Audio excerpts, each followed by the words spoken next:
Morning 9:19 AM నుంచి నాకు కంటిన్యూగా థ్రెడ్స్ కాల్స్ వస్తున్నాయి.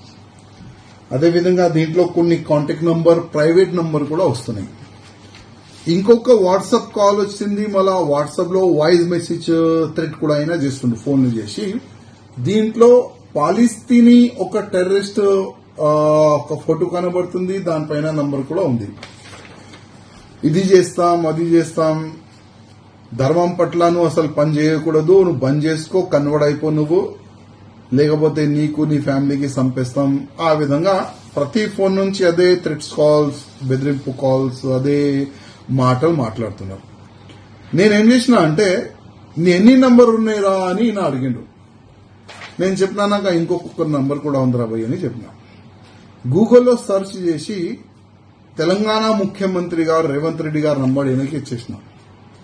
నంబర్ ఎందుకు ఇచ్చిన అంటే, అప్పుడు మన ఎక్స్ ముఖ్యమంత్రి గారు కేసీఆర్ గారు ఉండే, అప్పుడు కూడా చాలా వరకు కంప్లైంట్స్ నేను ఇచ్చిన. ఒక్క వ్యక్తికి అరెస్ట్ చేయలేదు, ఎంక్వైరీ కూడా చేయలేదు. అసలు ఒక ఎమ్మెల్యేకి థ్రెడ్స్ కాల్స్ ఎక్కడి నుంచి వస్తున్నాయని. ఇప్పుడు ఏంటంటే కనీసం రేవంత్ రెడ్డి గారు అయితే నేను నంబర్ ఇచ్చిన, రేవంత్ రెడ్డి గారికి ఒకవేళ అయినా ఫోన్ చేసి థ్రెడ్ చేస్తే అప్పుడైనా ఒక మంచిగా ఎంక్వైరీ జరుగుతుంది. అప్పుడైనా ఈయన అసలు ఏ కంట్రీ వాడు ఉన్నాడు, ఈయనకి సంబంధించి ఈయన చెప్తుండు భారతదేశంలో మా మొత్తం స్లీపర్ సెల్స్ ఉన్నారు, అది ఉంది, ఇది ఉంది, నీ తెలంగాణలోని హైదరాబాద్ లో చాలా వరకు మా వ్యక్తులు ఉన్నారు, ఎప్పుడైనా ఏదైనా చేయొచ్చు అని కూడా ఆయన చెప్తుండు.